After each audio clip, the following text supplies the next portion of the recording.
Hello and welcome back to the Meadowbank Thistle Podcast, your weekly instalment of the Meadowbank Thistle story. I'm Morgan Knock, and today we have part one of a very special interview with Meadowbank's most famous ever player. Before we get started, you might be wondering why this English guy is here talking about Meadowbank Thistle. That means you haven't listened to episode 1. If you're interested in hearing more about the wider project this podcast is part of, and to find out more about who I am, give that one a listen. I also want to say a quick thank you to everyone who's got involved with the project on social media. We're at MeadowbankThis on X and on Instagram, or you can email us on meadowbankthis@gmail.com.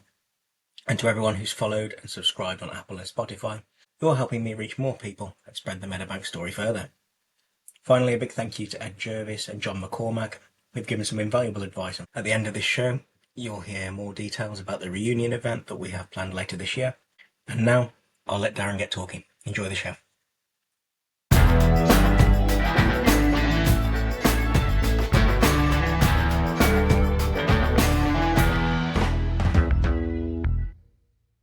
Darren Jackson, thanks so much for joining us. Welcome. I'm pleased to be on. Let's start things at the start. Can you kind of tell me a bit about your childhood? Right at the start, well, I was kind of brought up in London Road, not far from Easter Road. My mum and dad separated early. I think I was about 6 or something. But I had a great childhood. It was just all football. Just a kind of wee park, sort of plantation thing across from the house. And I used to come in from school every day. I always needed a sleep. Once I come in from school, I always needed an hour. And then I would just go over myself and just run up and down and hit the ball against the fence, and like it was goals. And I would just do that for hours until it was dinner. But it was just, there wasn't a lot of youngsters about, and it was actually it was on the main London road that everyone will know in Edinburgh. I was happy, I just up and down with the ball, and every single day. It's just, but my mum and dad were great. My mum was very supportive of me playing football and all. She loved it, but my dad was obviously the driving force, and he was actually at the school I went to. He was the manager of the school team. And the last year that I was at primary school, we won the league. So, but everybody knew my dad because he was a maniac on the touchline. He wouldn't probably get away with it now, but he was very, very vocal, and he was a bit like myself, not very keen on referees, and he just demanded a lot out of even kids and all that. But it was great. He was just so enthusiastic. He just loved the game, and he was involved in a coaching with Edinburgh Thistle, and I just used to go with them every game, and the boys just treated me like fantastically. I went in and just played football with them at training and all that, and so yeah, good childhood. Brilliant. So you went to Trinity Academy, where of course Terry Christie was the deputy rector, but they didn't have a football team. Is that right? Yes, we played rugby, and I actually enjoyed it. I played scrum half for the school, and I would play rugby a Saturday morning for the school, and then I would go and play in the afternoon for whatever boys' club I was at. It would probably be North Merkate, and then I would play on the Sunday again. So they talk about game time for kids nowadays. Are they playing too much and all that? But as I say, I was rugby Saturday morning, football Saturday afternoon, and football Sunday. And obviously training during the week and all that. So you've just got, I think at that age, you've just got so much energy. But yeah, Terry was the deputy headmaster. And again, I was told this, I don't know if it was true, but one of the boys said, would you not sign Darren for Meadowbank and all that? And he says, no, he's probably too small, which by the way, at the time I was. So he was probably right at that time. So again, school, academically, I wasn't fantastic at all. We didn't have football at school actually, and as I said, academically, I wasn't the brightest bulb in the box, but I loved school. I would never have a day off school. I loved going. pals at school were great and all that. And as I say, we never had football, but I did really enjoy the rugby. And it gave, obviously, even at that time, even at school, you had to be kind of toughen up. And listen, I would have probably, well, I don't know why I remember things like this, but it sticks in my mind. When I left school at 16, I think I was 7.5 stone. So you can imagine playing rugby. Yeah. But I was scrum half. Not one of the forwards. I was scrum half, and I was quite quick. So, but I really enjoyed it, and as I say, school was good. Yeah. So you mentioned that being around your dad a lot in football, and I gather he was quite good friends with Terry, and he was going to Terry looking for advice on how to kind of guide your career. How did you end up at Melbourne Thistle? Well, again, like my professional career, I had quite a few clubs at juvenile level as well. And there's one thing: my dad just let me do what I wanted to do. There was never ever any pressure. And at that time, obviously, it's totally different to now, where all the football's in the limelight and social media and obviously the money and all that. But it was obviously at that time it wasn't. So my dad, they were never ever thinking I was going to be a professional football player. I just loved football. My dad loved football. So it was just a father and son, his son going to watch his dad's team and then his dad coming to watch his son play football. It wasn't never in our thoughts that I was going to be a professional football player. So it was just the love of the game. And so I started out young, as really young, was Northfield Boys Club.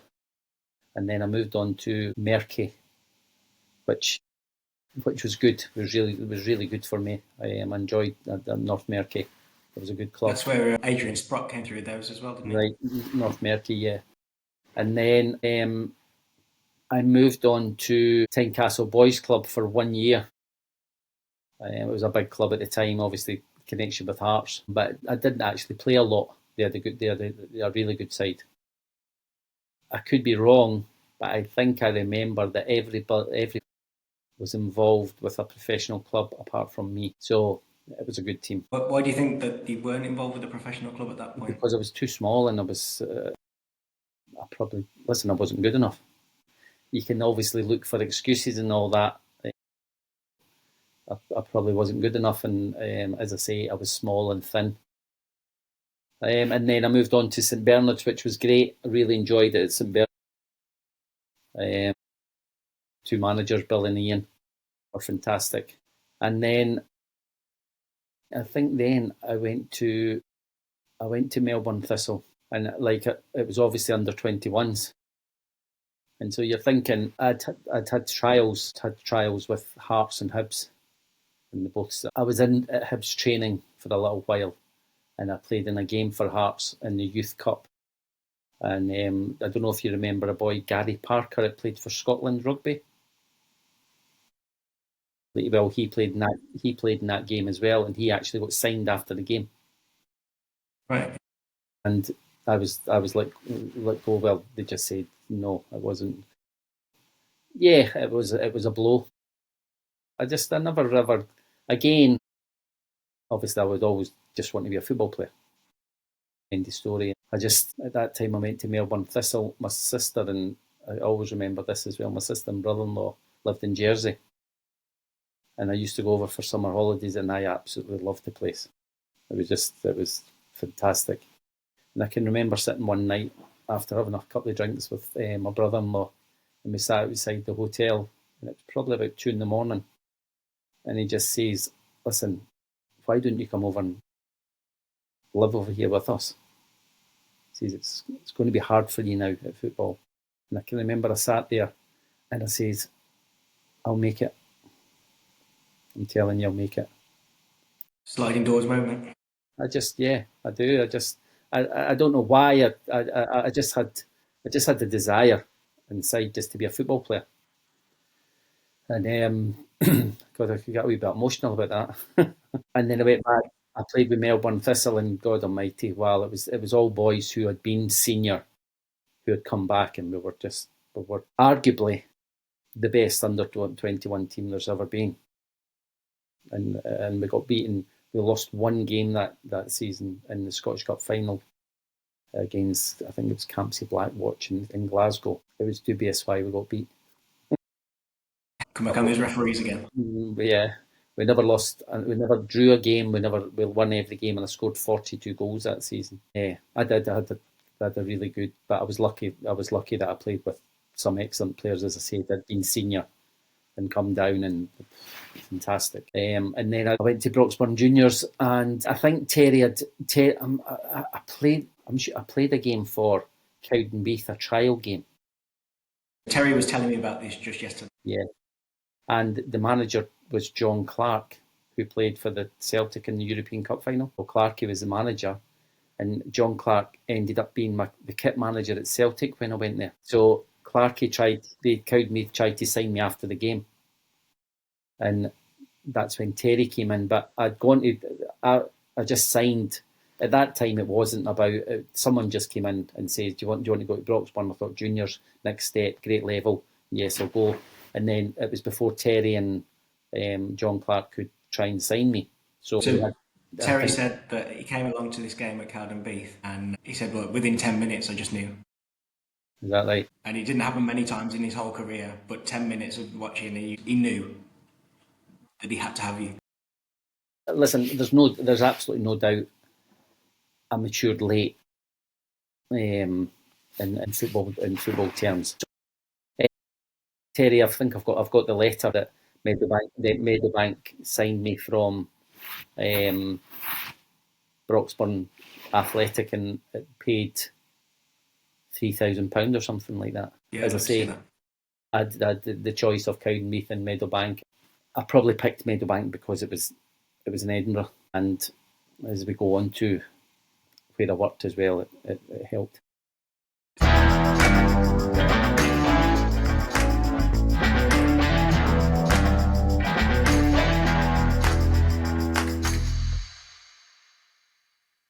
So your first session at Meadowbank, you walk in the dressing room, what are you thinking?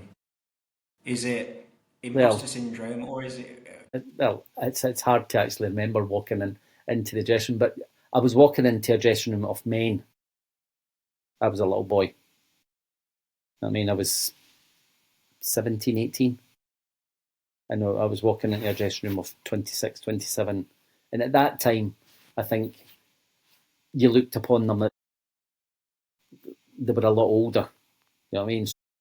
They were men, but through my time, and I'm sure Alan Lawrence would probably say the exact same thing, we ended up being the baby brothers.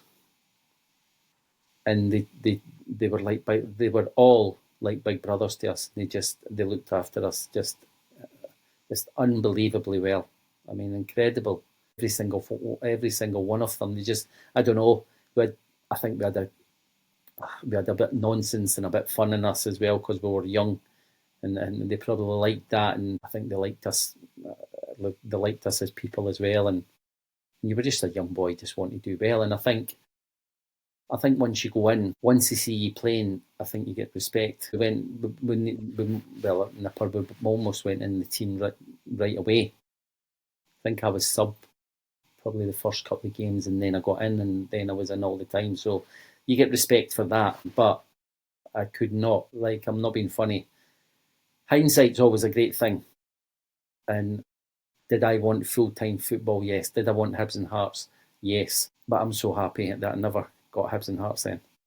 I'm so happy where I started, and my football career could not have started any better than at Meadowbank. Brilliant to hear. So just want to dial it back again to that first session. So you've had your first training session. Can you remember it? Well, can you remember how I actually think, see, one of the pictures you sent me, and I was on the ground, I was doing sit-ups. I think that was one of the first training sessions, because it was pre-season, and we went up Arthur Seat and trained, and we did pre-season. So I think that picture is one of the first training sessions. Listen, doing pre-season, I was fit because I was young, but football fitness is different to just being young and fit. Do you know what I mean? And so I probably found it a little bit tougher than the rest of the boys. Alan Lawrence is probably a couple of years older than me, I think. So he was probably a lot better, fitter and a lot better than me. So yeah, I found it really hard. I was always kind of fit. I never carried any weight. As I said, I was always very thin. I think throughout my career, my playing weight was 10 stone. So when we were doing runs, I could probably do them, but it didn't take me too long to get into the routine of hard professional, even though it was part time. Yeah, Tuesday was always probably a hard day, but with football in it, where Thursdays was more tactical and the way we were going to play on the Saturday. What do you think your teammates thought of you after that, after those early sessions? Well, I don't know. As I say, I was never, I'd never give up on anything. Do you know what I mean? So I was always determined and always, listen, I know myself.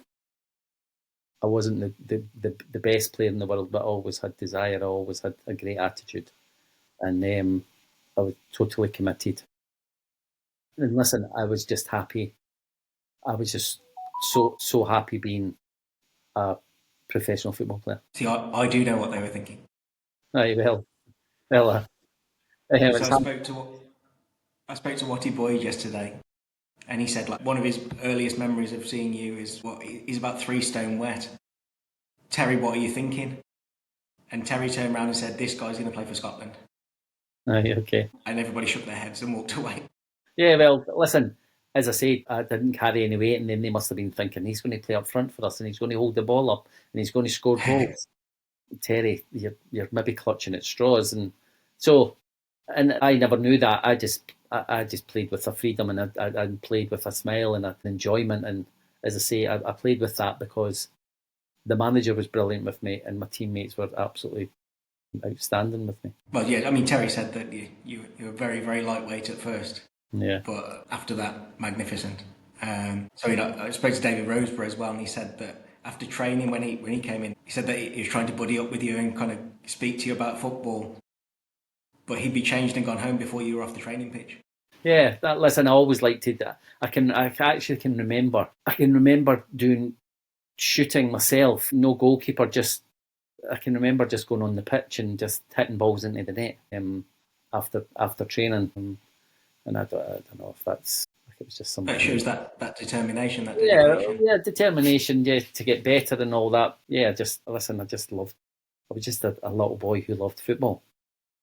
That's all it was. It wasn't, as I say, at the time, I was never thinking of, obviously further down the line we'll talk about Nuke, but I was never thinking of anything like that. I was just thinking about Meadowbank. I'm professional.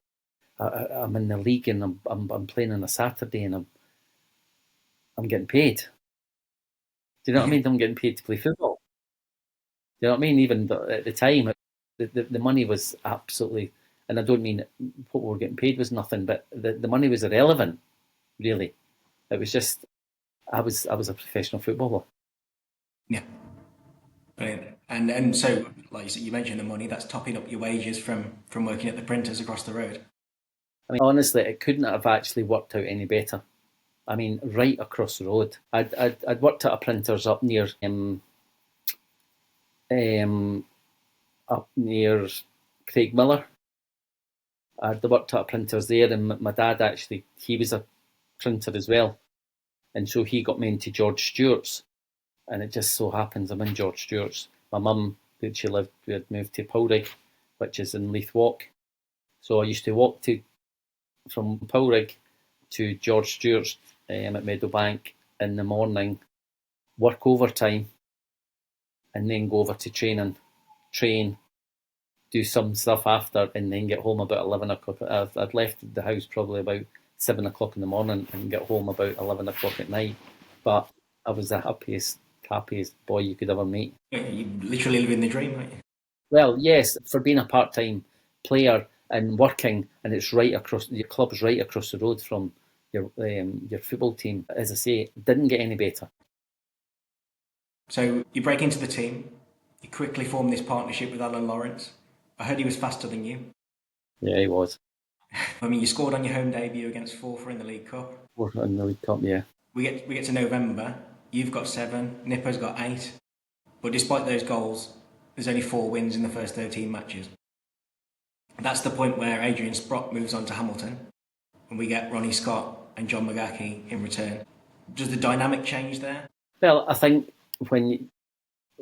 Gordon Smith, Pogo and Chris Robertson were there as well. And they were massive help because they had been there, seen it and done it. You know what I mean? At the highest level. So I think they were a massive influence on me. And I would imagine they'd be a massive influence on Nipper as well. So yeah, Ronnie came in. Ronnie had a great left foot.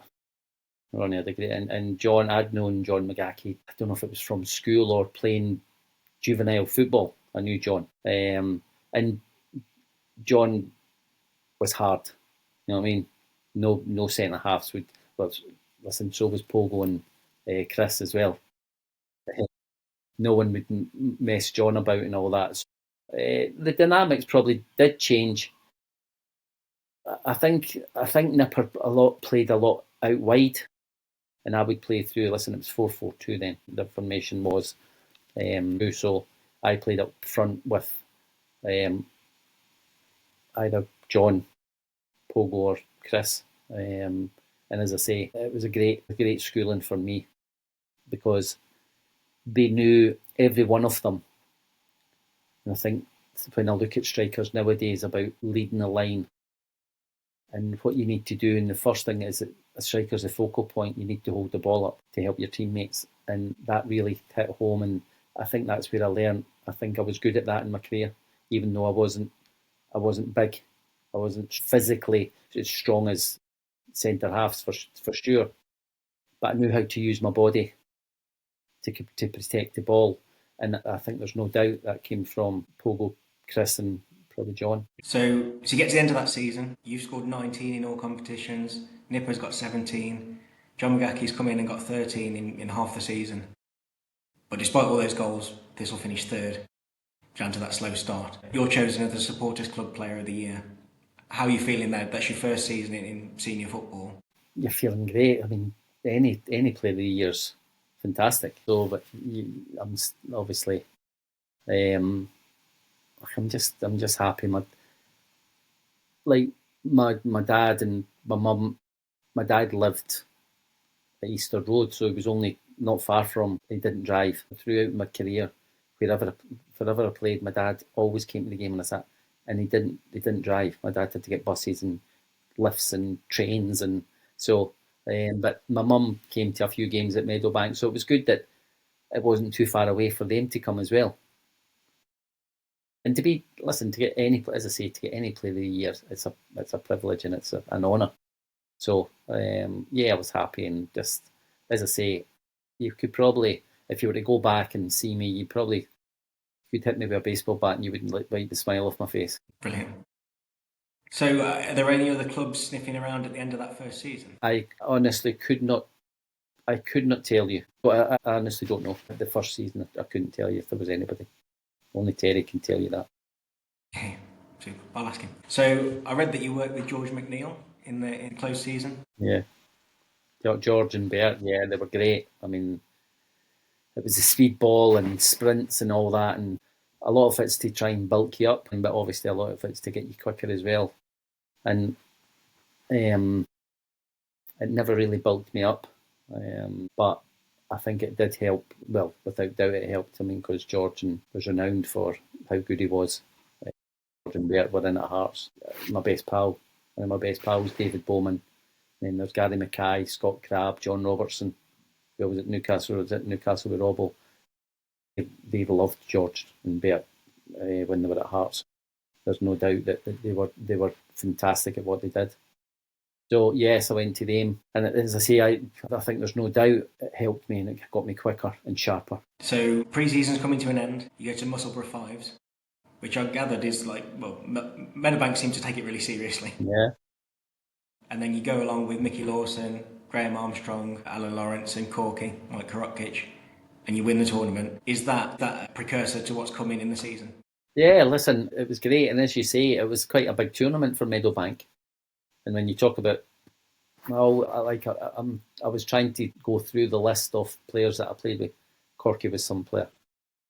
I mean, a really good player, midfield player. Probably a bit bigger and probably couldn't get about mobility, but what a footballer. And when you mentioned that team, that was a good team. That five-a-side team was a really good side. So, yeah, listen, you go in to something, you want to win it. It doesn't matter if it's a five-a-side competition at Meadowbank or, I mean, at Musselburgh. You just want to win it, and we won it, and it was happy. And have you got a picture of that? I have got a picture. In the picture, I think it's after I've been on holiday because I've got quite a good tan. Good tan in it. And I've obviously got the long hair and all that. So no, it was great. It was a good start to the season, and it gave us a little boost. Brilliant. And then you turn up for the first league match. You got St Johnstone, big club. Before you know it, you've scored a hat trick and we've won 5-1. Yeah. I mean, how are you feeling after that? Well, fortunately or unfortunately, that was the only hat trick in my career. So, but I scored one, and it was a great start. What I remember, as I say, it was a long time ago. We were just really good on the day. Everyone was ready.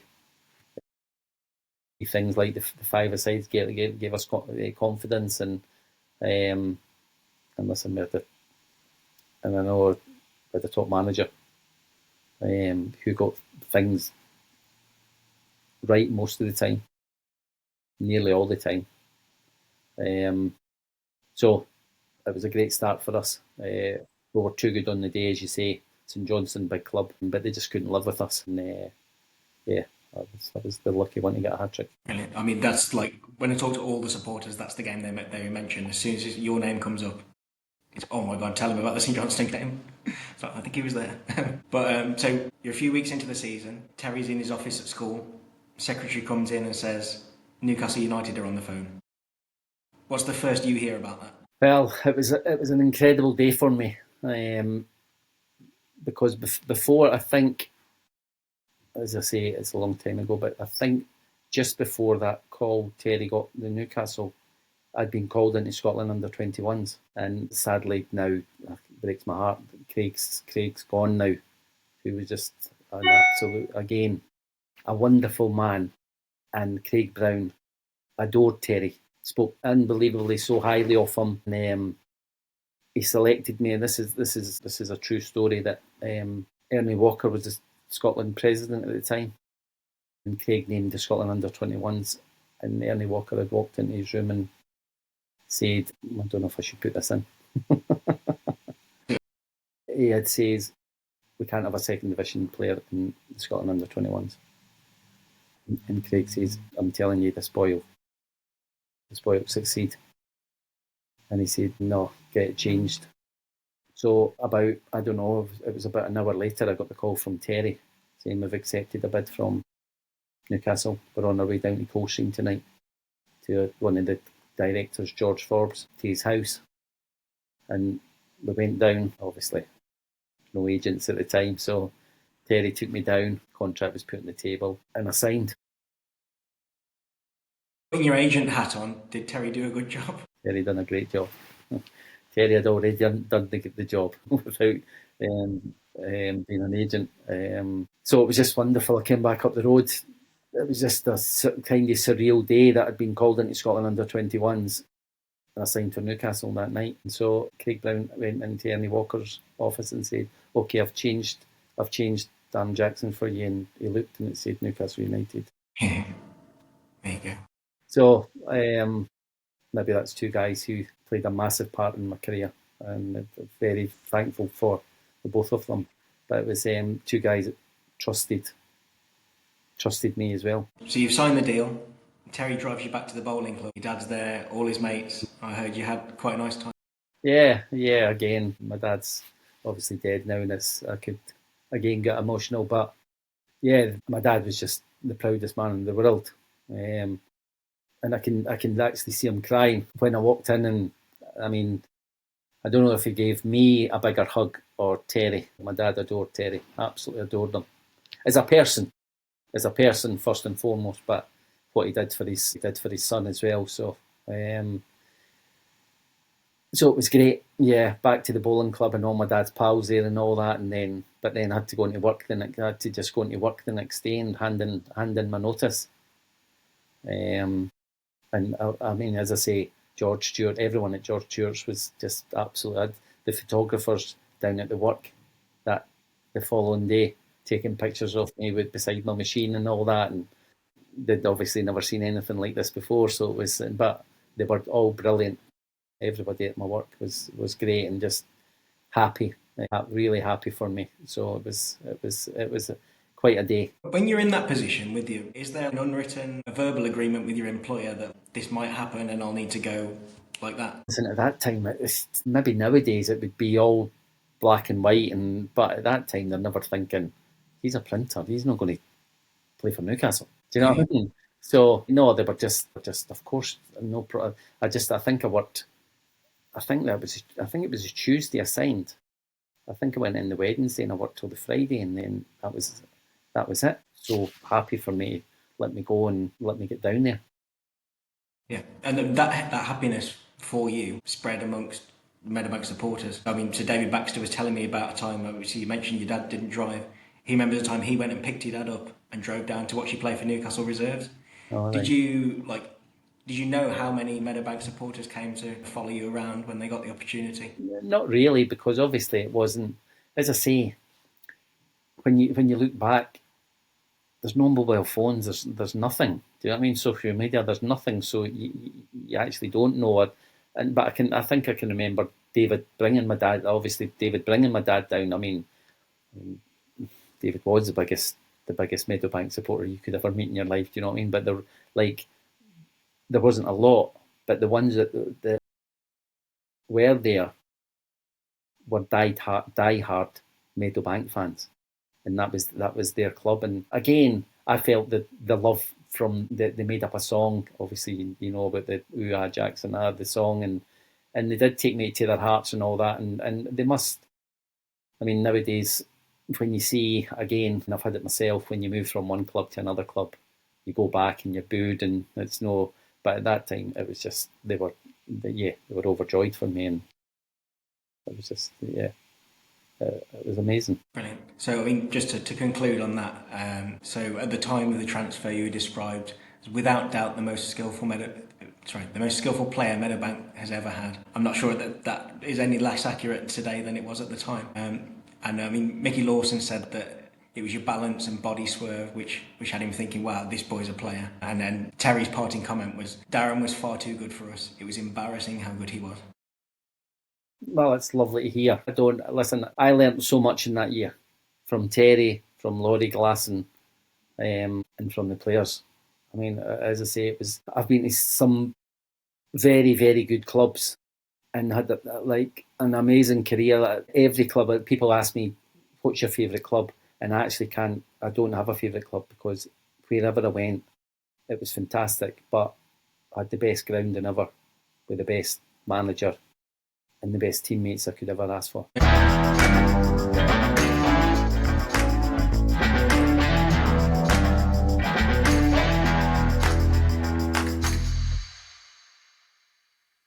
Your Newcastle debut comes up fast. 14 months before, you've come off the bench at Central Park against Cowdenbeath. Now you're coming off the bench at St James's Park against Arsenal. Well, my last game for Meadowbank was Cowdenbeath. 1 week. I played against Cowdenbeath at Central Park 1 week, and I played against Arsenal at St James's the following week. I mean, that doesn't happen. Quite a contrast. That doesn't happen now either. Do you know what I mean? That would never ever happen. And I can remember playing. There was only one sub then, and I was the sub, and I went on, and Tony Adams brought me down in the box, and it was Stonewall penalty, and probably because it was Tony Adams, and I was 3 stone weight Scotsman. I never got the penalty, but it was a Stonewall penalty.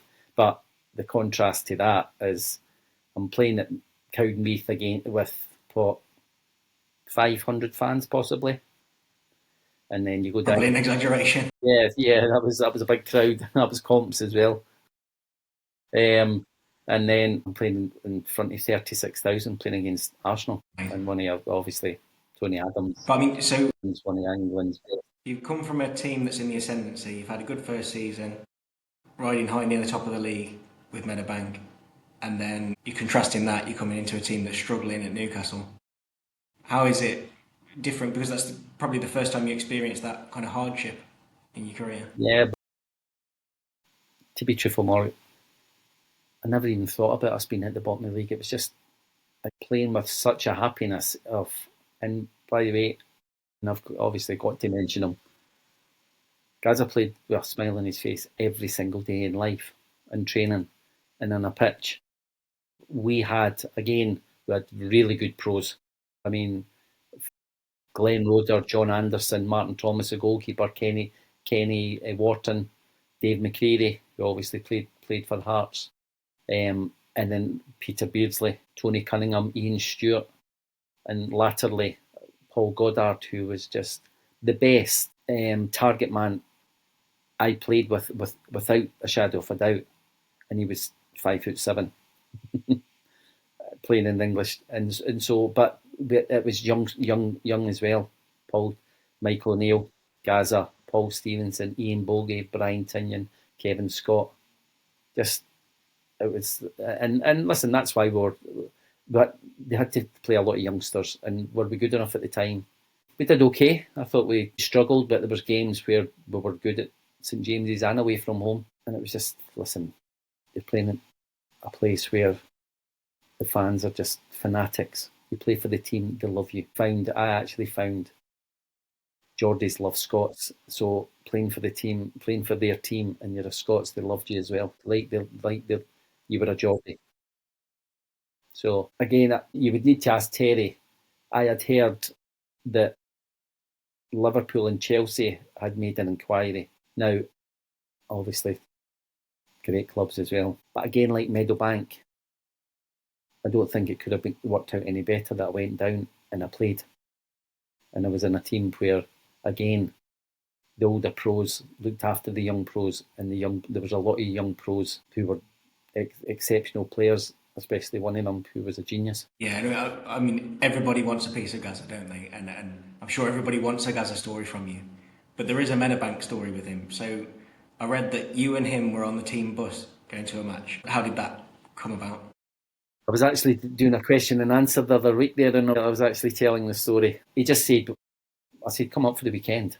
I said, we'll go out on Saturday night. And then I said, Meadowbank are playing in the Scottish Cup against Hamilton.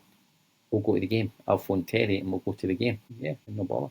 We were off the Monday, which was great.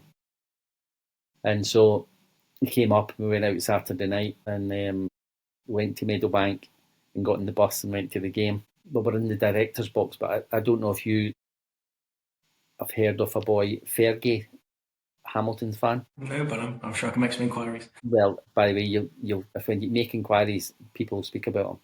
He was mad. I mean, a mental Hamilton fan.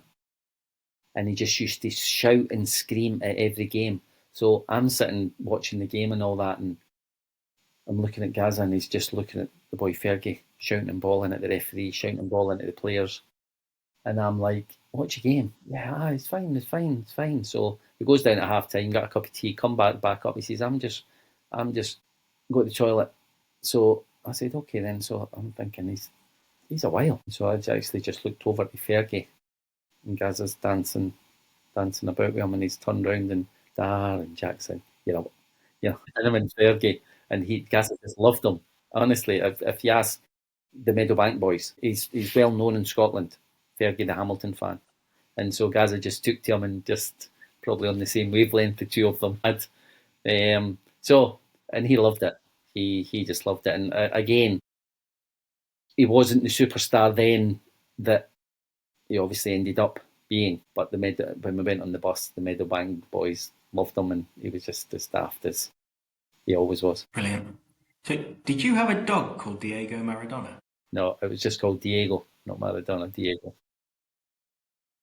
What's the story there? I've just I read don't this know. Listen, I don't know. My mum bought me a Yorkshire Terrier when I went down, just to kind of keep me company and all that. And I don't know why. I was always a Maradona fan, and I just thought I'll call him Diego. And of course, Mirandinha signed for Newcastle. So it was a big thing. We got photos taken and all that. Diego and Mirandinha. So yes, yeah.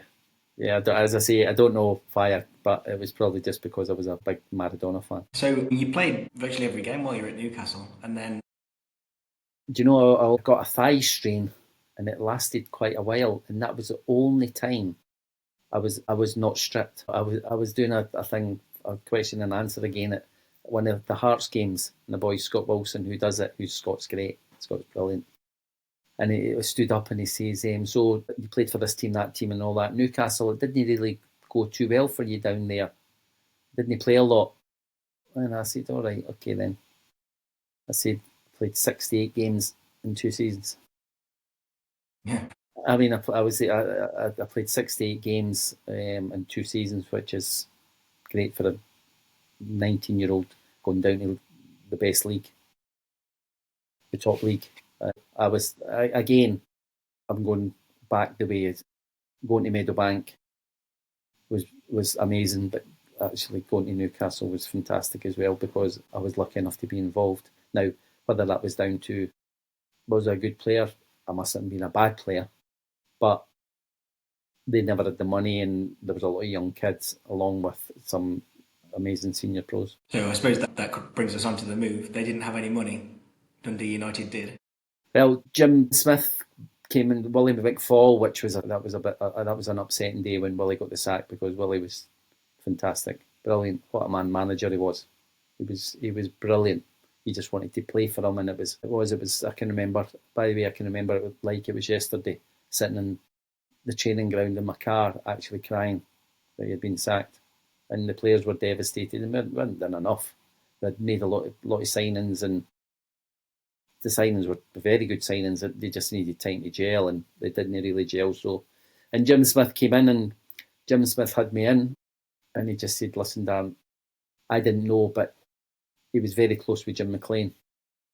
I didn't know that, and he just said, for me to buy, I've got to sell." And he's probably thinking, I need more experience rather than young kids. Listen, I was fine. I was no bother. I think Hibs had made an inquiry. Alec Miller wanted to sign me, but I went up the road. I just thought Dundee United. And my pal was David Bowman, one of my best pals. He was there. I feel like just people will shout at me if I don't mention that David Bowman was a Meadowbank Thistle ball boy. Was he? I think I might. Him and John Robertson. Yeah. So I went up, and again, I can remember it. I was sitting with my wife. We were sitting in the boardroom, and again, I didn't have an agent at the time. I'd been speaking to agents, but I didn't have an agent, so I went up and did it myself. And we were sitting in the boardroom with Jim McLean, who was obviously a hard taskmaster, and he said his secretary came in and said, "Hey, Mr. McLean, Darren's mother-in-law's on the phone." And I looked at him just like that. And by the way, right away, Jim McLean says, "Can you tell Bill McMurdo he's busy?" And Bill McMurdo was an agent, and he was trying to get a hold of me. And so Jim McLean clicked right away who it was, and it was him. But I signed for Dundee United and without any agent, and yeah, 3.5 years there. Was he not famous for giving people sort of really, really long contracts? Only if you were a kid coming through a 3-year contract with a 4-year option, but if you just signed, I wouldn't have. You knew people who coming into the club. I signed a 3.5-year deal, so people coming into the club and didn't have options. So, but it was again like mad, like they were shouting and all that after games in your face, screaming and spitting and in your face and all that, but tactically, without doubt, he made me a better player. There's absolutely no doubt about it. Like, How did Jim McLean? Understanding the game more as a striker and what he expected. There's no doubt he made me better. How did he compare to Terry? Well, Terry could, Terry could. You could get off Terry, absolutely no doubt at all. But Jim McLean could be vicious, and obviously he was renowned for he fined players a lot of money for having a bad game or doing something. So, but no, Terry wasn't like that. Terry wasn't like that at all. So, but as I say, Sadly, Jim's not with us now, but I've got a lot to thank him for. I think he played a massive part in my career as well. So, successful time at Dundee United? Yes, I think it was successful. A real good time, obviously. Well, I actually played.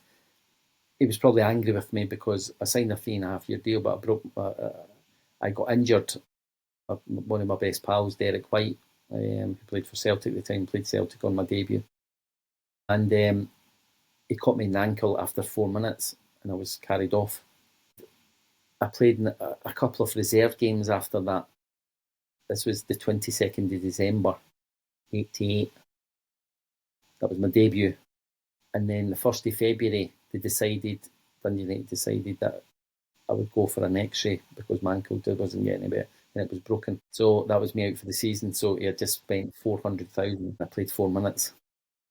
So I can always remember, and some of the boys who were there at the time always kind of bring it up.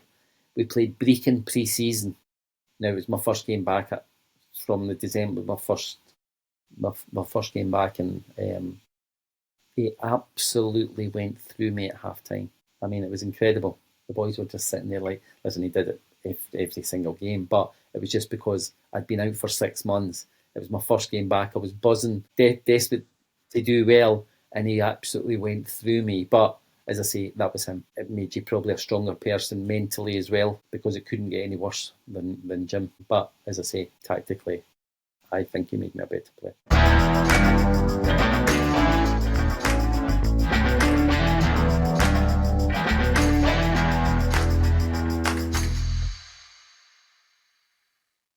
So then you're moving on and you move to Hibs. Yeah. Again, you talk about the long contracts. Jim McLean didn't get what he wanted. It was hassle. Again, I don't know how.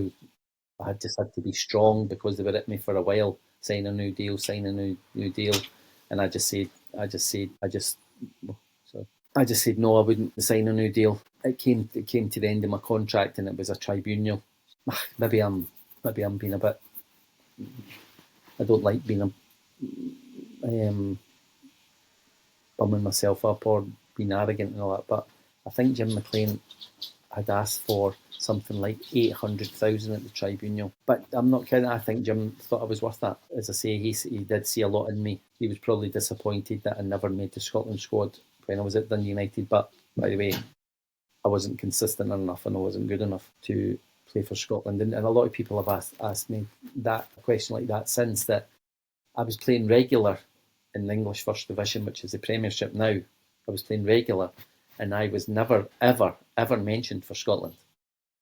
Where now, if you were playing in the English Premiership, you would automatically play for the national team. And someone said that to me, how did you not? I just said, go and check the squad then. And the players were just top players. I suppose at that time it was around when the English clubs were banned from Europe, wasn't it? So, and I guess the levels were comparable. Yes. So yes, I signed for Hibs, and again, someone that I can only speak highly of as well, Alec Miller. 4.5 years with Alec out of the five at Hibs.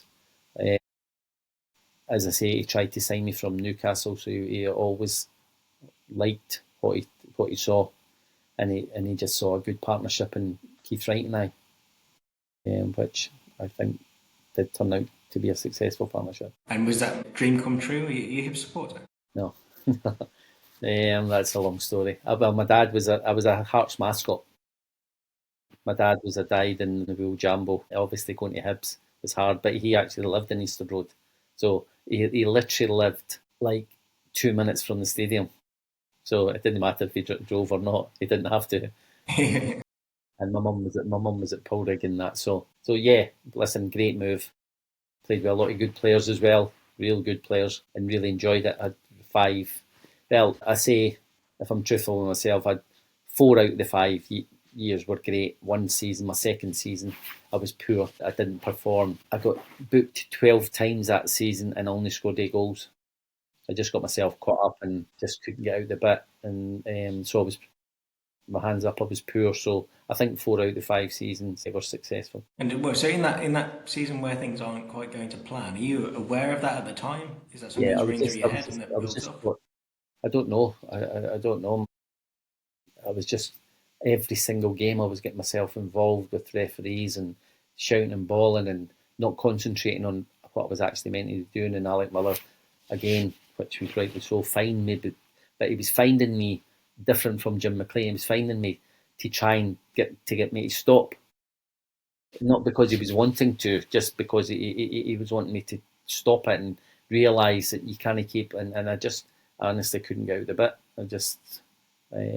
Well, thankfully, the following season I did, and as I say, brilliant time at Hibs. Brilliant, really, really good. Disappointing we got to the League Cup final, got to a couple of semi-finals as well. I think with the players we had, we should have done a bit better than we did. And then obviously the last season, Alec got sacked and Jim Duffy came in and we were bottom of the league. And just towards the end, we weren't bottom, we were second bottom. Obviously in the playoff, Celtic, Tommy Burns came in with a bid. Celtic tried to sign me, and Hibs just said to me that we're in a position where we can't sell you. And I don't give myself a pat in the back a lot, but I do give myself a pat in the back for my attitude, because I was 31 and I was thinking, this is last chance saloon to get to a massive club like Celtic. Yeah. But I never, because of the position Hibs were in, and they were, as I say, I had an amazing time there. I just got on with it. Thankfully, we went to the playoffs. We played Airdrie and we won 1-0 the first game, and then I think it was 4-1. Airdrie scored. Airdrie scored early on in the game, and then they missed a penalty. I mean, I think we would have been out if they had scored that penalty. But second half, we got that together, and I scored 2 penalties, and then Pat McGinley scored and Keith Wright scored, and we survived. And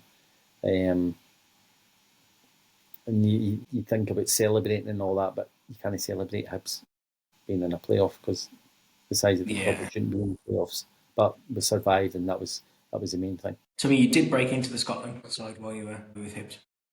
Yes, I became a lot more consistent. Craig selected me for Scotland B at Easter Road. We played Northern Ireland. I think Pat and Stephen Tweed from Hibs were selected. I'm so disappointed that the cameras weren't there that night, because I scored, without doubt, the best goal I've ever scored in my career. But it would go down as probably one of the best goals you've probably seen. I was about 40 yards out, just on the corner of the penalty box, and we're facing, and I tried to play Colin Cameron in, and the centre half headed it out, and I chested it, and the Northern Ireland player came in, and I flicked it over his head, and I volleyed it away into the far top corner, and it was a brilliant goal. But I can remember my sister and brother-in-law and my dad were there that night, and Tommy Burns had just left a minute before I scored the goal. He didn't see it, so I got involved, and yes, I played quite well that night, like most of the boys did. We won that night 2-0. I think Billy Dodds scored as well. Then, thankfully, I got the first call. I think my first call was actually Greece away, where I was left out. I wasn't stripped. The next one was Moscow, Russia away in Moscow, and it was an eye opener. God Almighty, and we got an 0-0 draw, and that was the start of an amazing time. And do you feel like you've got time to make up for? Well, I was 28 and getting my first cap, so yeah. And listen, you always think, well, I'm not getting selected for that, but maybe at the time I didn't. Maybe latterly that you're a wee bit older and you look back and you think I wasn't consistent enough. I'd have a great game and go on a run of a few games, and then it would be poor, and then I'd run another couple of games. So I wasn't consistent enough to be selected for when you look at the players. Listen, I had in front of me, I had Mo Johnston, Ali McCoy, Gordon Dury, Kevin Gallagher, John Spencer, John McGinley, Scott Booth, Ian Jess, Duncan Shearer. I mean, top players. I'll say Alan McCoist, yeah. I couldn't moan that I'm not getting selected. Why am I not getting selected? I'm not getting selected because I'm not consistent enough, and you've got all those top players in front of you.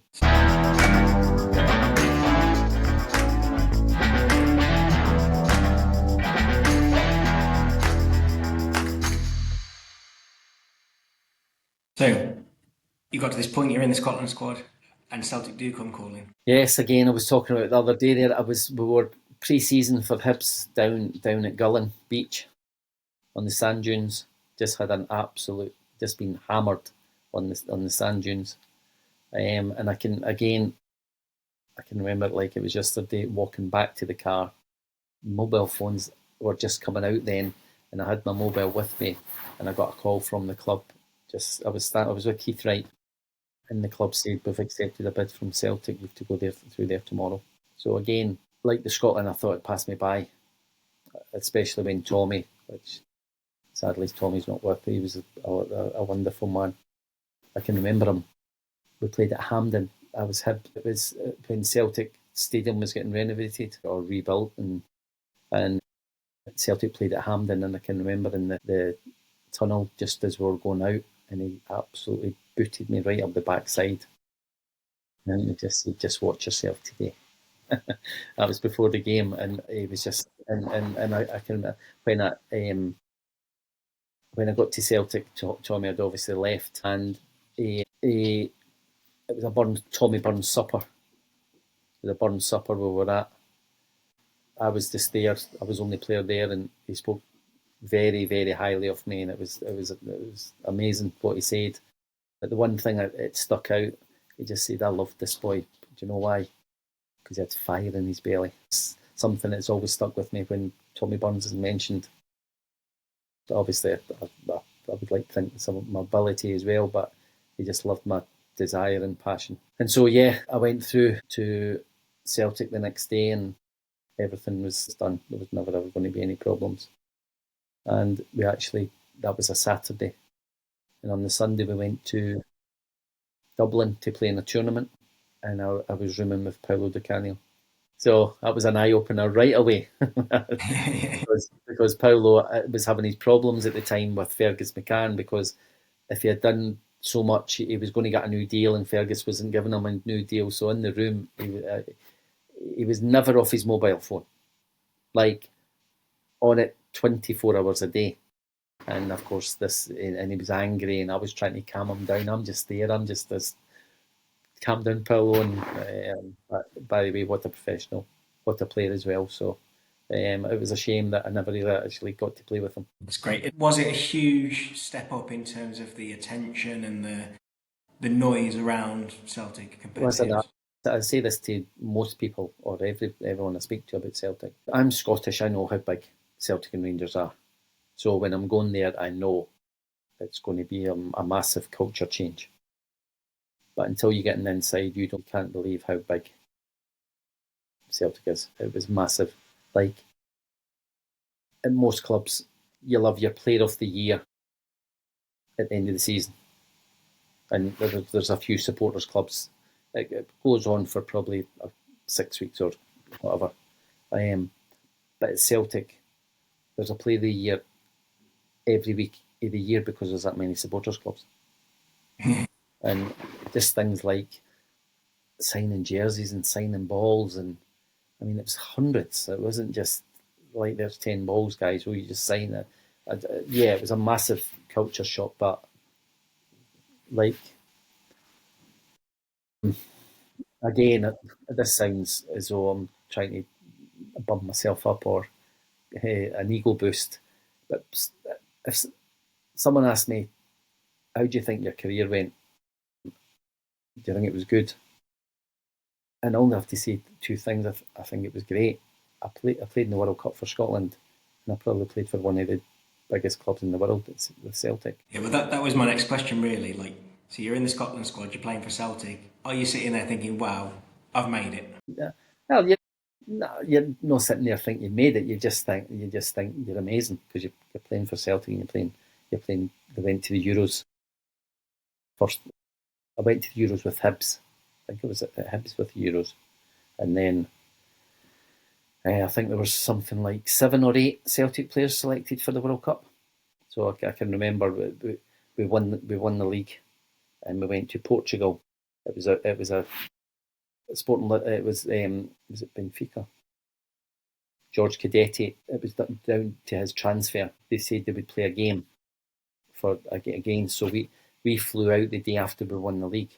So we weren't bothered about this game. We were obviously celebrating we've won the league and all that. And we've gone to the game, and I was actually injured for the game. But on the way back, the Scotland squad was named for the World Cup, and I think 8 of us were in it. So it was just something, as we say, dreams are made of. And you back down the bowling club to celebrate that one as well? No, I wasn't down the bowling club then, but yeah, everyone was really pleased and happy. And so summer 1998, you're in France, kicking off the World Cup. Just thinking of the distance you've come from like going back to that game at Central Park. Again, I tell a story, and this is honest truth. And my dad was a really emotional person, and so is my mum as well. But I've definitely taken that off him, because I stood in the tunnel at the Stade de France, and I always liked to be last out.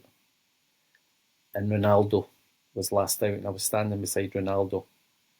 And I've just kind of looked at him, and I just thought to myself, I played for Meadowbank. Yeah.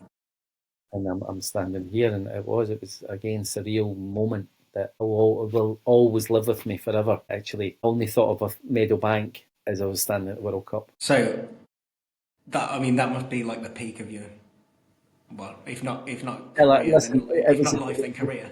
The peak. It was a biggie. It was a massive year, and people in Scotland and people who know Celtic and Rangers, it was a massive year because we had to win the league, because the Rangers were going for 10 in a row, and it's never ever happened. So it was a huge pressured year, and we managed to do it. So that summer I'd won the league, and I went to the World Cup. So it doesn't really get any better than that. So a little bit more time at Celtic, and then you have your water on the brain. Yeah, it was just a couple of months into it. I woke up at Seamill Hydro, where Celtic used to always go pre-season before games, European games and all that. And I woke up and had a bit of a sore head, and went to Brian Scott, the physio, and Scotty said, like which any normal physio, there's a couple of paracetamol. So I went back, had a sleep before the game. Vim named the team I was playing against Tyrol, and on the way up on the bus, I was just like, I'm not feeling too good at all. So I went down the front. So he phoned ahead to the club doctor, and he said, we've got a wee problem with Darren. And so went into the stadium, went in the physio's room, put the lights out, lay there. And so Vim came in and said, listen, we have to put the team sheets in. Can you play? And I said, no, I'm struggling. My head's sore. None on me. The boys in the dressing room thought I'd bottled it, because my first big game for Celtic and Europe and all that, they thought I'd bottled it. And so, again, unknown to me, that Celtic had invited a couple of surgeons and doctors from Ross Hall to the game that night. So the club doctor, Jack Mulhern, actually had the same thing that I had. But obviously they didn't know what I had at the time, but Jack had that, and so anything to do with your head, he just got you scanned right away. Didn't matter if it was just a wee headache or not, he just got you scanned, because he understood. And I could have been at any club in the world, could have been Barcelona, Real Madrid, and most people would have just said, you've got a headache, take a couple of paracetamol, you'll be fine, it'll go away. But because of Jack that did it, he was adamant, no, we'll get him scanned the next day. So I went got my head scanned, came back, and I was waiting for the club to phone. No phone calls until about 9 o'clock that night. And I thought, Brian Scott, he said, listen, they've seen something, but they're not quite sure what it is. You need to go back tomorrow. And I'm like, and I'll be truthful, I was like, right, okay then, no bother. I went to my bed, and I wasn't actually worried. Now that I think of it, I'm actually terrified. I'm thinking, how could you not be worried if someone said? So I went back the next day, and Jock Brown and Brian Scott went with me.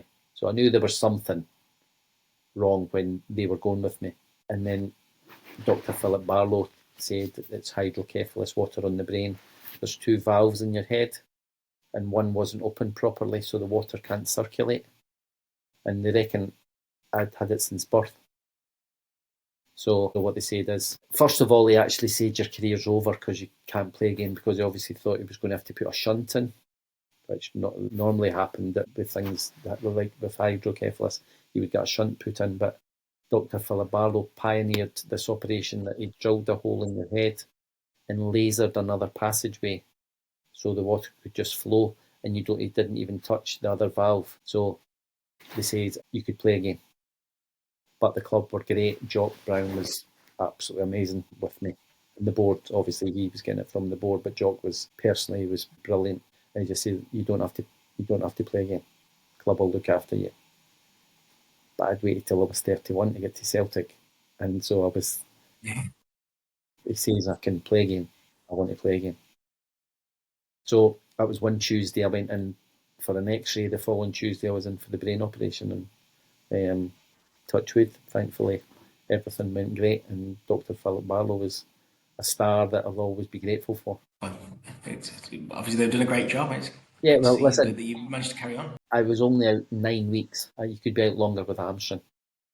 Yeah, absolutely. I was only out 9 weeks, and as I say, the people, Jack Mulhern, Brian Scott, Jock Brown and Dr. Philip Barlow were incredible, and I can never ever be thankful enough to them. And I actually gave them all a bottle of champagne that they had to open it the day I scored my first goal, and that was up in Aberdeen.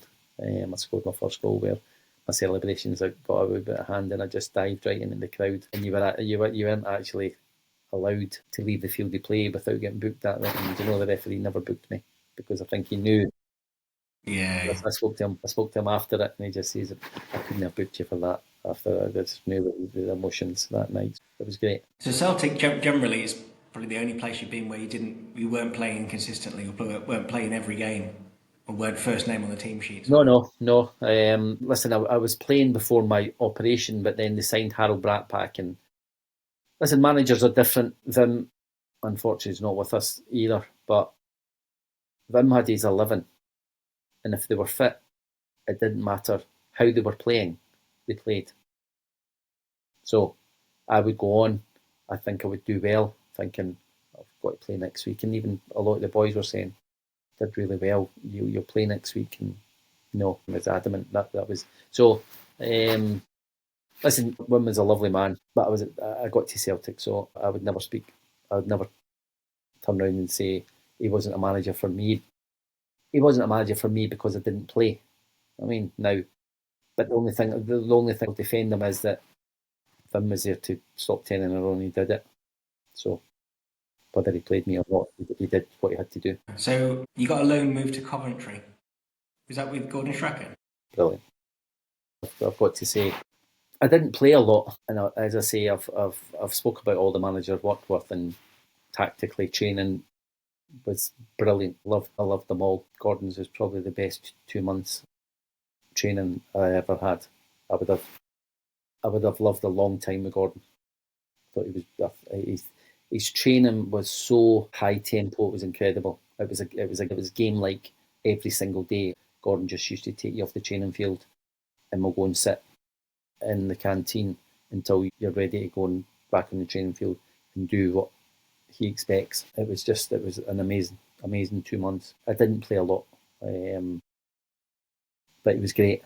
It was brilliant, and as I say, I absolutely loved it. So was there an opportunity to stay down there? No, well, I actually got the opportunity. I don't know if you know this, but I got the opportunity to go to China.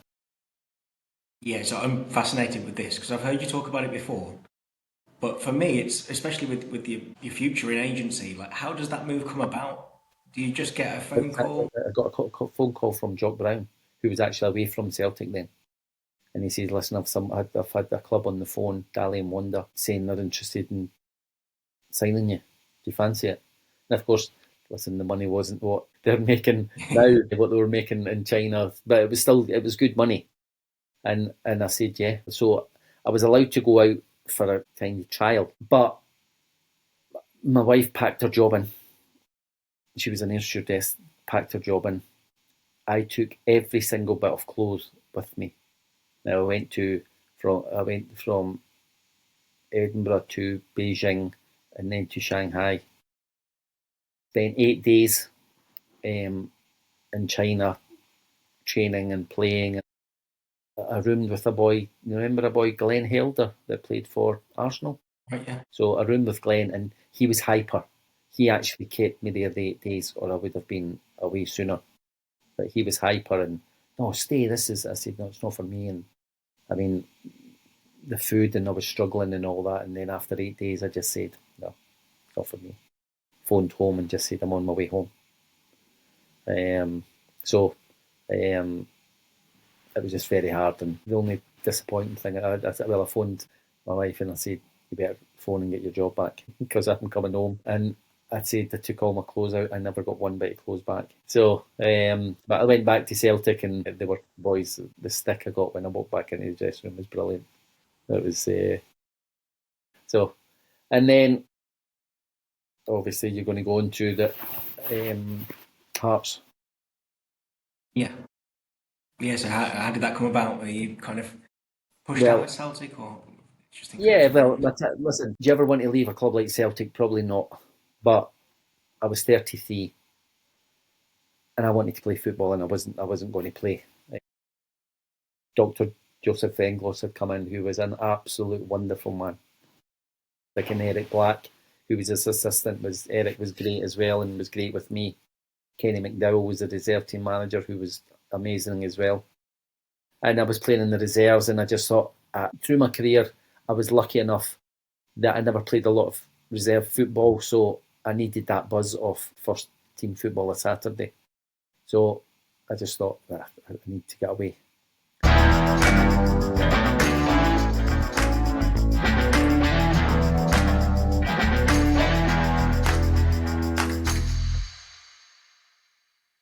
And I got a call. I was sitting in the house one night and the phone went and I said, hello.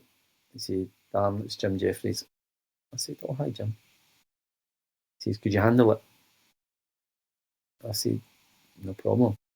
He said, okay, I'll be in touch, and put the phone down. That was the call. And obviously he was meaning, could you handle having played with him? Yeah. And so what's going through your head at that moment? Yeah, it was as simple as, yeah, I'm coming. And then it was done quite quickly. Again, lucky enough to work under Jim and Billy, who again were absolutely just top. I mean, the way they kind of treated me was that I'd been there and played for my country, and I played for Celtic, and they just treated me just no different to any other players. They just wanted me to show the younger ones the experience I had, and they just let me go out and play. They knew how hard I would work anyway, but it was just like, just go out and play. The respect and everything they showed me, and they were just amazing to work for. Were you living in Edinburgh at this point? Yeah, I was living in Livingston. I lived in Livingston I moved to Livingston when I was at Hibs, and then at Celtic, and then Hearts. So, yeah, and it was a great move, and I loved my year and a half at Hearts. It was amazing. And obviously, I can't not mention when you score against Hibs in the derby. Yeah, the Hibs fans didn't really take to me. Listen, I got a bit stick again when we talk about going back to clubs and all. I thought I'd given them, as I said, 4 out of 5 good years. They got really good money from me, and when I went back, I got a wee bit stick that I didn't like. So that hurt me. To be truthful, it did hurt me. I go back now, and I mean, I've got an awful lot of Hibs friends, and I go back now, and it's fine. But I did, and of course, I get it. I'd gone to Hearts, and I scored, and obviously I took my jersey off, and that was through the hurt that they had been giving me stick. It happens, and listen, I loved all, even like through my career, I got stick from away fans and some home fans as well. So, but I thrived on that. I loved that side of it. And I mean, was that a proud moment for your dad? for you joining Yeah, Hearts? well, my first game was against Kilmarnock at Tynecastle, and the day I signed, I've got a video on my phone that my dad was interviewed by the news, STV News, and it was the proudest day of his life. I mean, the World Cup was kind of irrelevant. Me signing for Hearts and playing for Hearts was the proudest day in my dad's life. And so, after my first game, I asked the kit man, "Is it okay I keep my strip?" So I went and got it framed, and I got it engraved at the bottom. See, dreams do come true. And then, of course, he was crying at that as well. So, but yeah, I mean, for me, running out of Tynecastle, it couldn't have got any better for my dad. So, I mean, you played quite a few games for Hearts, considering Yeah, I it's loved it. towards the end of your career. Yeah, I played a lot of games, and they were actually bottom of the league. They had signed myself, Kevin James, Colin Cameron had been injured, Gary McSwiggan had been there, hadn't scored a goal, and the defence had been conceding a lot. And I went in the March. It wasn't the transfer windows then. You had to sign by March, so they were bottom of the league. There was 9 games to go to the end of the season, and we lost 1. And so we were fine. And then the following season, we qualified for Europe. So as I say, it was great. Played with some great boys, great players, and 2 fantastic men and Billy and Jim. Brilliant. So you get put out on loan to Livingston, which I'm sure is very convenient for you being on your doorstep. Yeah. Where are you with Hearts at that point? Is that kind of the end of the road? Well, yeah, Jim had been sacked, and Craig Levine came in and just said, from day one, you'll not play for me. So I went to Livingston, and it didn't start off great because I hadn't played for a wee while. I was struggling with getting up to the speed, fitness, and all that, but eventually I did, and we won the league, which was brilliant. Jim Leishman and Davy Hay. It was good, but at the end of the season, I was to be truthful, I was a bit surprised that they says we're not going to keep you. I was a bit surprised, but listen, that was prerogative, but it was good. Obviously, it was 2 minutes from the house. Again, good bunch of boys, and we went on to win the league. So we achieved what we wanted to. You're playing for Livingston, having played for Meadowbank, but what's your view on the Meadowbank Livingston situation? I don't really think about it too much. Do you know what I mean? Obviously, I feel it's sad because I played for Meadowbank that they weren't there any longer, and they've moved away out of town to another place, and it's a brand new town. But would they have survived? Would Meadowbank have survived? Listen, I didn't look upon playing for Livingston as Meadowbank. Meadowbank was Meadowbank, and that was a totally different time in my career, and something that will live with me. I enjoyed playing for Livingston. There's absolutely no doubt about it. But I never had the affection I had for Livingston that I had for Meadowbank, or I have. That's it. And I think what you touch on is that the Meadowbank's just kind of it's this separate thing, and then I think that's what a lot of people will be happy just to hear that those two things are separate. I mean, it is, without doubt, it is.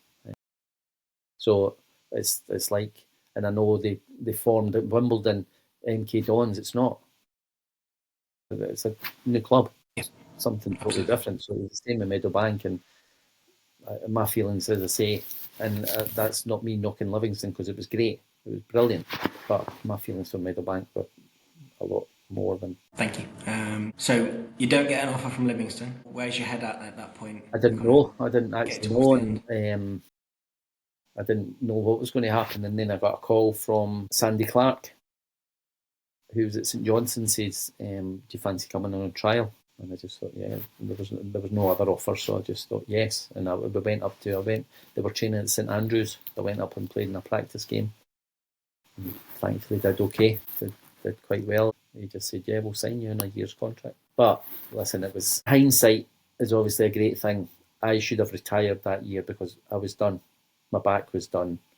I was finished. I couldn't get about the pitch. The way I played, I couldn't get about, and I was struggling a little bit. So I should have retired a year earlier than I did retire. But probably the love of the game and not wanting to retire. That's probably the reason I signed. Sandy Clark got sacked, and we didn't start the season well. We were poor, and then Billy Stark came in, who was another absolutely fantastic coach.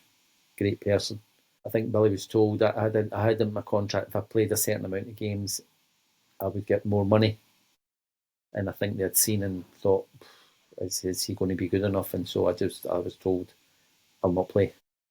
And again, fine. And then my agent and my financial advisor had bought Clydebank. So they took me on loan in there, and I mean, I should never have gone there. That was one. Listen, I'm very, very fortunate. I don't have a lot of regrets in my career, but that was probably St Johnstone wasn't a regret because I worked under two great people and two great managers. But Clydebank was a regret because I should never have gone, even though they had Michael O'Neill and they had Billy McKinlay and Brad McKinnon, and do you know what I mean? It was trying to get promotion, but that was a regret, a big regret in my career.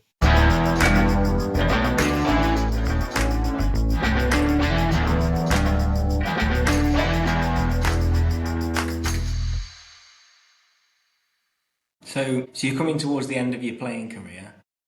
Have you been planning to go into agency or No, coaching? it was the year before. I knew a year down the line what I was going to be doing. I was in Portugal with Tommy Johnson and Neil Lennon with families, and we were on the golf course. And we went in the clubhouse after the game, and Craig Burley, Billy Dodds, I don't know if you know Struan Marshall, who's Stephen Gerrard's agent, and they were in the clubhouse. So we're all sitting having a few after the golf and all that, and the boys kind of started on me saying, what are you going into coaching, you're getting, and I kind of held my ground and said, no, I'm still young enough, I'll still play, which I wasn't. Hindsight, I wasn't. And I just held my ground and argued for myself and against them and all that. And when I got back, I got a call I'd never met Struan in my life before, and I got a call from Struan and just said, we've been looking for an agent in Scotland for a while, and I just loved the way you handled yourself and never gave in and just fought your own corner, and when everyone was kind of against you and all that, and would you fancy it? And I'd never thought.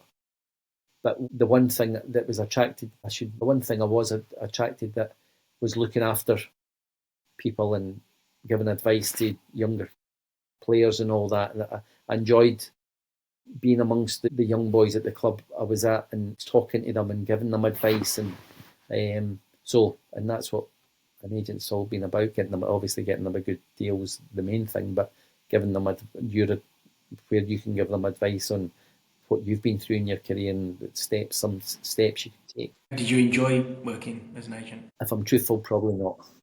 It was probably a wrong job choice, but I learned a lot of things. Again, worked with arguably the biggest company in Wasserman Media Group. Started out SFX, David Beckham and Alan Shearer, Michael Owen, Stephen Gerrard, and the best. And Struan was brilliant with me. He was the boss, but Struan lived down south, but he was Scottish, and so he kind of looked after me and all that, and he was magic. But the other agents were great as well. So I was lucky. I worked with good people again. And then, so you got to a point where you got the opportunity to move into coaching. I was Jackie McNamara's agent, and the job at Dun United came up, and I knew Stephen Thompson, so I phoned Stephen, and Stephen called me about Jackie, and we got all sorted. It wasn't great the way it worked out, but Jackie got the job, and he was allowed two assistants. He had Simon, and then eventually Craig Hinchcliffe came in as a goalkeeping coach, but then he was allowed another assistant, and I'd been going in. Simon had asked me when he was at Partick, do you fancy coming in and working with the strikers? And I was an agent at the time, so I had quite a bit of spare time on my hands. So I went in and maybe one day a week and started working with the strikers, and I loved it. It was great, back involved in football again, gave me that buzz. And then when Jackie got the job, he said, listen, there's this place here, do you fancy it? And I was like, yeah, definitely. So I ended up on the coaching staff with Jackie and Simon and Finchy at Dun United. It sounds like that was an easy decision to make once the offer was there. It was an incredibly easy decision to make. One of the easiest decisions I had to make in my career. It was just something that once I started going into Partick and I got that little buzz again, you just miss it. You just miss going into. I still miss it. And I understand boys, and I don't take this out of context. people struggle when you stop playing, because going into that with 25 guys and putting a pair of boots on and going out and playing football, the love, and then it just stops. It's incredibly hard. So given that opportunity, there was no doubt, there's no question I was going to say no. Super. And so you were at Dundee United for a couple of years? Or at Dundee United, really well. We were lucky enough that there was a few young kids coming through that were exceptional players. They were there at the time, and Ryan Gold, John Souter, Stuart Armstrong, Gary Mackay-Stephen, and then obviously Nadir. We brought in, obviously the biggest one, probably Andy Robertson, from Queen's Park.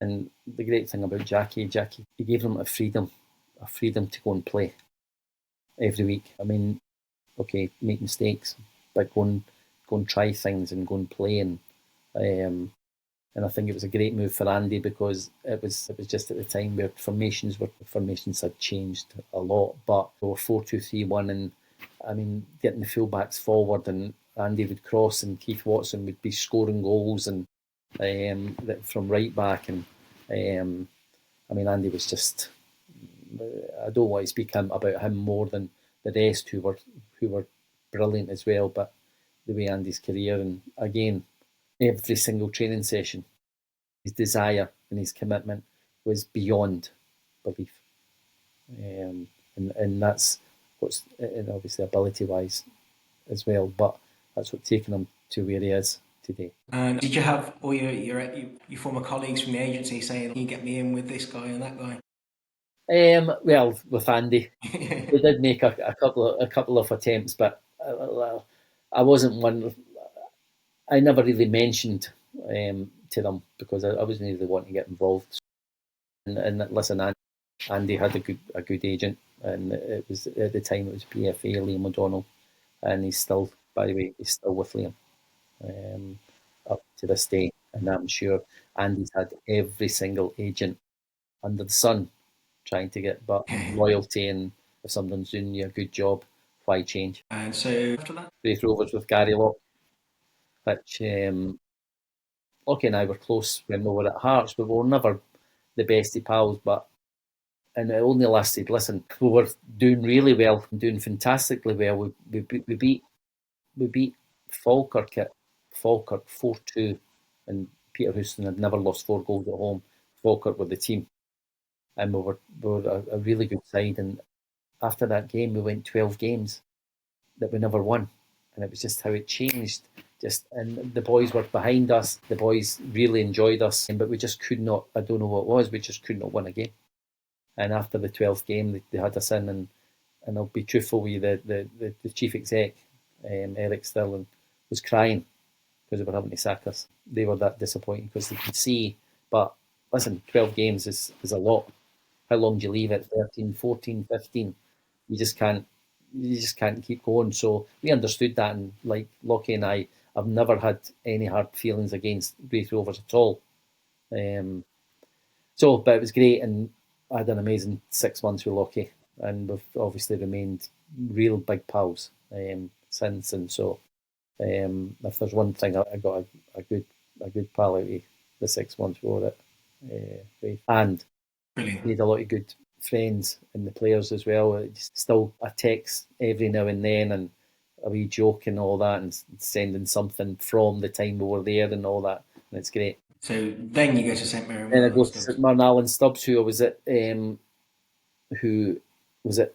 and tried to get me in at Hibs, but couldn't get me at Hibs, and then obviously Stubbsy left and then came back, and the St Mirren job came up, and he said, "Do you fancy it?" And of course I fancy it, and of course it would be Brian Rice, who Chipper's one of the best coaches I've worked with. Fantastic coach, and so was Stubbsy, great presence and all that. But we went in 2 weeks before the season started. But so recruitment, it was hard.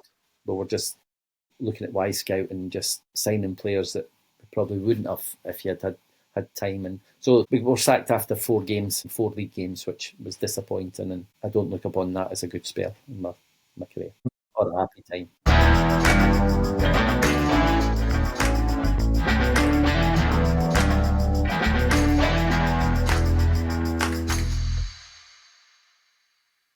And so since then, what have you been up to? I work with my brother-in-law's in charge of a second-hand recycling company. So I help out there. Well, through my time, I've scouted for Blackburn Rovers and I've scouted for Blackpool. But just now I'm scouting for actually Liam O'Donnell, Andy Robertson's agent. I'm doing a bit of scouting for him. But yeah, it's fine. It's good.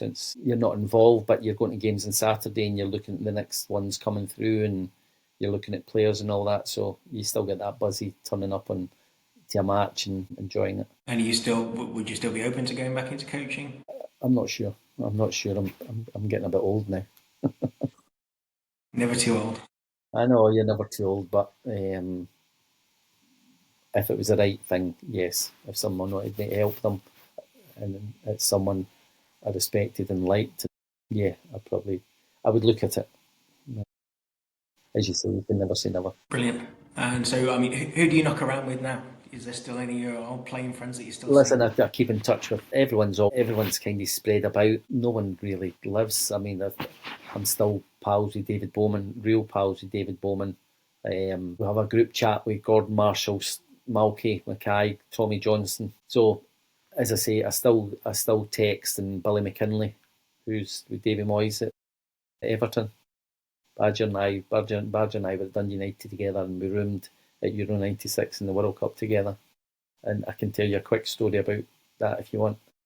That we went to America before the World Cup and he didn't get on in the last game. And I said to him, why did you not get on? He said, well, he's just told me. Because Gary McAllister did his cruciate before he went to the World Cup. So there was always going to be a space. There was Paul Lambert, John Collins, and it would have been Gary McAllister, but he did his knee in, so there was going to be a space. Craig had said to Billy, I never put you on because you're playing. Listen, I didn't expect to play. I never played at Euro 96. I'm not saying I didn't want to play the World Cup, but I didn't expect to start the first game. Billy and I roll on a couple of weeks and we're at the opening, the week off the opening game. And the day before, we're in the room in Moujon, beautiful hotel, scorching outside, just lying in the room and the phone goes, and it's Craig asking Billy, could you come to the room? And I'm like, telling you how you're going to be playing and what he's expecting and all that, brilliant. So Billy goes and comes back in and sits down and I said, so how did it go? What did he say? And he went, I'm not playing. And I went, no, you win. And he went, I'm not playing. Like, you're kidding. He went, no. I went, but he told you you were playing. He said, no, he's changed his mind. I said, no, that's all over. What's wrong? I went, who's he playing? He went, fucking you. That's a true story. And he by the way, listen, that's how close we were. He wasn't hurt.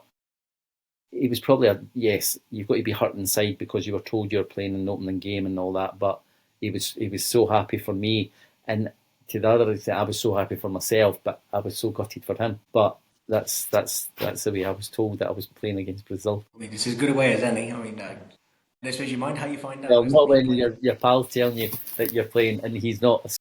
It was a hard way, but it was good. So I've got it in front of me. These are questions that you were asked in 1985. Right. And I'd like to see which answers have changed and whether you kind of met the ambitions. So, height, has that changed? 5'10". 5'9", so you've grown. There you go. Right, okay. And then let's see if you've grown in this category as well. So weight. Probably down there at 10 stone. I think I'm about 12 now. 9 stone 8. This is when you very first signed. Nickname, you didn't have one at the time. Listen, I get called Wacko and I get called Jacko. So a lot of people call me Wacko and a lot of people call me Jacko. So I've never really had a nickname, but they would call me that because of obviously Wacko Jacko. Yeah. Now, favourite team. You said that it was complicated earlier. Who's your favourite team? What I've got down there. But what is it now, and what do you think it was then? Listen, because I played for so many clubs, I don't have like people do. You sit in the fence. I'm not, because I played for so many, and like I enjoyed them all. So I actually don't have a favourite team now. I go and watch. I'm at Easter Road. I'm at Tynecastle. I go to other grounds. So I don't have a favourite team, and that's not as again. I honestly, it's not sitting on the fence. It's just I look out for them all. Friends. I had friends at Hearts and I have friends at Hibs. So I want them to do well. Malcolm Mackay's there. Gary Locke's at Hearts. Neil Critchley's the manager who I worked with at Blackpool for 3 years. So I want Neil to do well. So yeah, I don't have one. In 1985, Yeah. I think it might say Rangers. Spurs. Spurs. And I was a Glenn Hoddle. I was a mad Glenn Hoddle fan. Well, but then you say the next question is favourite player, and it's not Charlie Glenn Hoddle. Nicholas. That's right. By the way, Hoddle and Charlie Nicholas were my all-time favourite players. And I wouldn't say I played against them for Newcastle. I played at Highbury against Charlie, and I think we won that night. Do you know, I played at Highbury 3 times and I never lost. And then I played at White Hart Lane in the FA Cup against. It's a year Clive Allen scored 40 odd goals, and we lost to a penalty. And I actually played against Glenn Hoddle, and I had probably, people will say I had a lot of bad games. I had the worst game I'd ever, because I was just totally in awe. Listen, and he's probably done that to a million players, so I'm not embarrassed about it, because he was a genius. Yeah. He was a genius as well, and I don't Brilliant. think he was a player who got the recognition and credit he should have for the ability he had. Yeah, well, yeah, Glenn Hoddle was well documented. He was just way ahead of his time, and Yeah. English football was not ready for him. His legs were just a set of golf clubs, just whatever distance he could play it. Okay. So best goal scored. I think we've covered that one. But what was your best goal scored that you said in 1985? Oh, by the way, I'm struggling.